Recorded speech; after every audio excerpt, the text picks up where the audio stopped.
Halo, selamat datang dan selamat datang kembali semuanya. Pada video kali ini kita akan membahas salah satu jenis soal reading TOEFL, yaitu negative question dan bagaimana cara menjawabnya.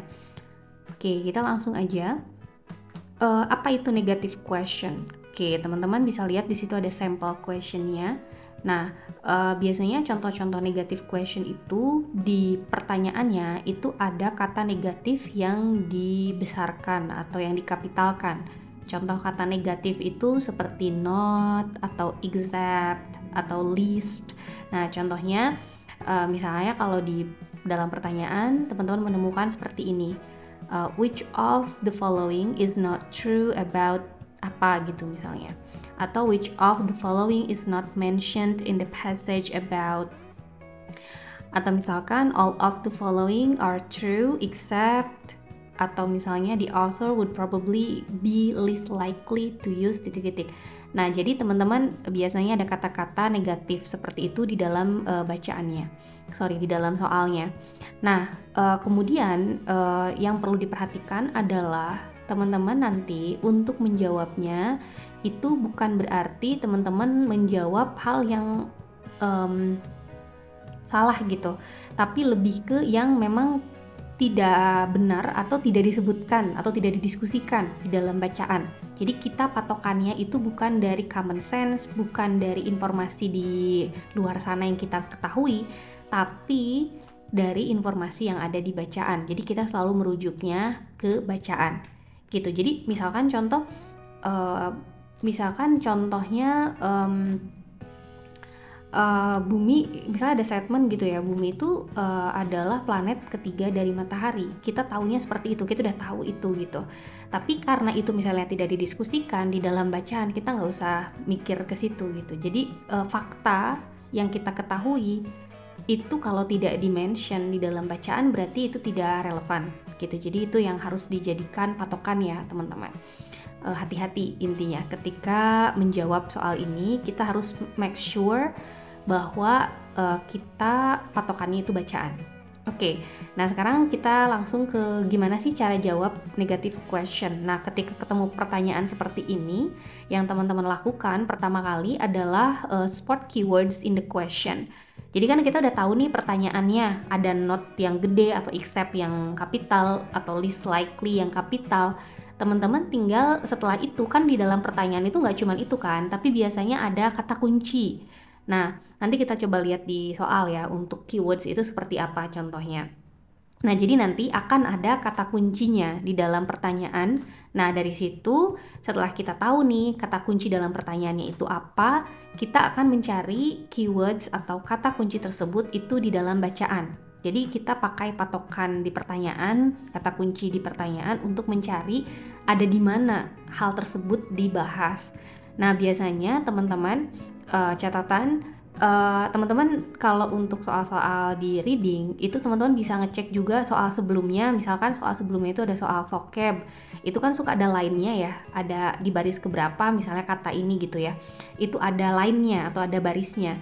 Nah, itu bisa dijadikan patokan juga teman-teman, karena di soal reading itu biasanya menyusun. Jadi kalau misalkan di soal nomor 4 tentang vocab itu teman-teman dapat line di line 15 misalnya. Nah, berarti pertanyaan berikutnya nih misalnya tentang negative question atau tentang pertanyaan yang lain. Nah, itu kemungkinan besar ada setelah line tersebut gitu. Biasanya menyusun gitu teman-teman. Itu juga bisa dijadikan patokan.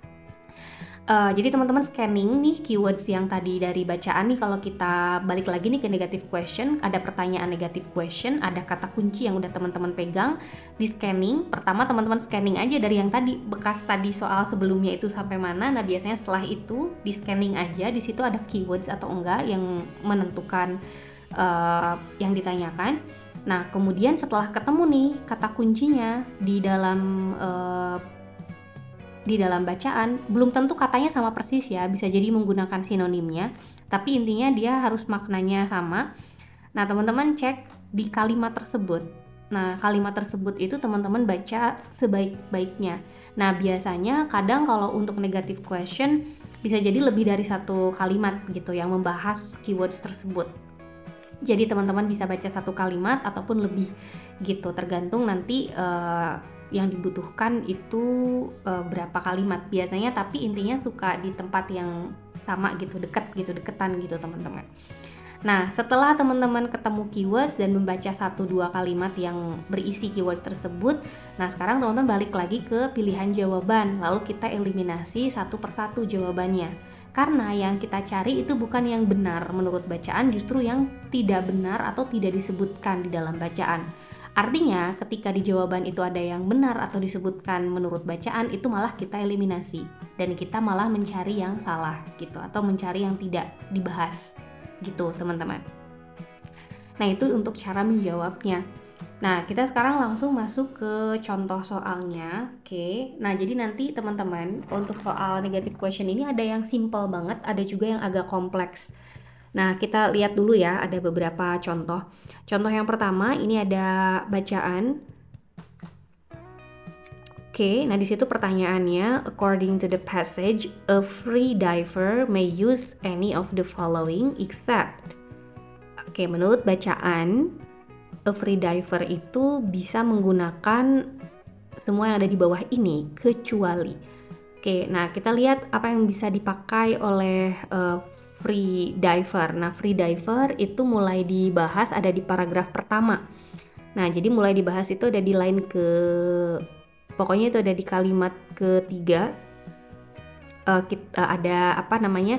Ada kata free diving, ada free divers. Lah kita baca kalimat itu ya. Nah, free divers may use no equipment at all. Berarti katanya kalau free divers itu boleh tidak menggunakan equipment apa-apalah gitu intinya.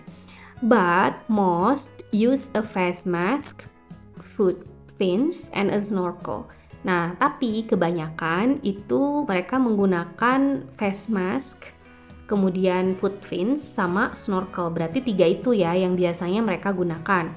Nah, oleh karena itu antara A, B, C, dan D berarti yang except-nya itu adalah yang A, karena snorkel itu ada disebutkan, foot fins juga ada, face mask itu juga ada gitu teman-teman.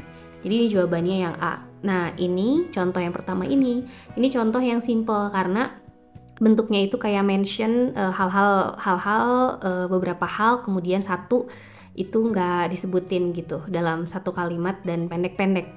Nah, tapi ada juga biasanya yang lebih kompleks gitu, teman-teman harus membacanya kalimat gitu, bukan kata pilihan seperti ini. Yang ini kan hanya facial mask, face mask maksudnya, foot fins, snorkel gitu, hanya satu kata saja. Nah, contoh lainnya nih, ada satu contoh lagi. Oke, kita lihat di pertanyaannya dulu. Which of the following is not mentioned in the passage as one of the benefits of quilts for pioneers? Oke. Nah, kalau tadi di paragraf di contoh sebelumnya itu kan kata kuncinya itu a free diver nih, yang tadi kita carinya itu kata free diver di dalam bacaan. Kalau di sini berarti kita cek kata kunci atau keywords-nya itu adalah one of the benefits of quilts for pioneers. Berarti kita cari kalimat-kalimat yang menyebutkan manfaat-manfaat dari quilts, meskipun tidak secara langsung menyebutkan kata benefit, tapi kalau kita merasakan bahwa itu sedang menjelaskan manfaat dari quilts, berarti disitulah tempatnya. Nah, kalau kita lihat di situ di bacaan itu ada di 2 kalimat terakhir atau 3 kalimat terakhir. Nah, di situ disebutkan as the frontier moved westward, quilting went along. Dari situ dulu berarti mulai nih quiltingnya ya. In addition to sleeping under them. Nah, berarti di sini dia bilang di luar dari bisa dipakai untuk intinya ketika tidur gitu ya. Kita pakai buat tidur, buat selimut. Homesteaders kept out drafts by hanging quilts over doors and windows. Jadi si orang-orang itu juga menghalangi udara dingin itu dengan menggantungkan quilts di pintu sama di jendela. Nah, tapi di situ masih ada lagi, and if the money ran out, quilts were used to pay debts. Dan kalau misalnya uang mereka habis, quilts itu bisa dipakai buat bayar hutang katanya. Gitu. Jadi dari situ berarti ada ada 3 yang disebutkan, yaitu benefitnya berarti untuk biar nggak dingin kalau pas tidur, kemudian untuk ngalangin udara dingin, jadi untuk dipasang di pintu sama di jendela, sama satu lagi bisa juga buat bayar hutang. Nah, dari situ di pilihan jawaban teman-teman, kita lihat yang A, they could be used to pay debts. Berarti ini disebutkan ya tadi, oke, berarti ini nggak kita pilih karena kita akan milih yang nggak disebutin. Kemudian they could be used to help insulate houses. Oke, katanya mereka bisa digunakan untuk menyekat rumah. Oke, ini juga boleh, tadi disebutkan ya. Kemudian yang C, they could provide psychological comfort. Nah, ini tadi nggak disebutin. Kemudian yang D, they could be worn as warm clothing. Oke, jadi kalau yang D ini disebutin ya. Jadi kayak dibuat ini buat biar nggak dingin. Nah, jadi yang A, B, dan D itu disebutkan, tapi yang C itu nggak disebutin. Jadi kita pilih yang not mention, itu yang C. Nah, catatannya itu ya tadi ya teman-teman. Meskipun yang C itu bisa jadi benar sih, bisa jadi quilt itu juga menyajikan, bisa bikin kita comfortable gitu secara psikologis. Tapi karena tidak disebutkan dalam bacaan, ya berarti itu yang kita pilih. Gitu, jadi base-nya kita ke dalam bacaan yang disebutkan di bacaan itu adalah yang A, B, dan D gitu. Jadi yang not mentioned itu jawabannya C. Oke, nah sekarang teman-teman bisa melihat untuk latihan sendiri, latihan mandiri. Di situ ada exercise, silakan coba dikerjakan, bisa di screenshot terlebih dahulu. Nah, untuk soalnya sendiri ada soal yang menanyakan negative question, tapi ada satu soal lagi yang lain yang bukan negative question. Nah, untuk soal yang lainnya, teman-teman kalau belum tahu cara untuk menjawabnya, dapat mengecek di playlist kita tentang cara menjawab soal reading TOEFL untuk jenis-jenis yang berbeda. Itu silahkan dicek aja, nanti teman-teman bisa kembali lagi untuk mengerjakan soal ini. Seperti biasa, jika ada yang ingin ditanyakan, silakan didiskusikan atau ditanyakan di kolom komentar. Dan semoga semua yang sudah diberikan barusan itu bisa bermanfaat untuk teman-teman. Bagi yang belum, silakan subscribe untuk bisa mendapatkan notifikasi jika ada video-video selanjutnya yang bermanfaat juga untuk teman-teman. Oke, sampai di sini dulu. Sampai jumpa lagi di video selanjutnya.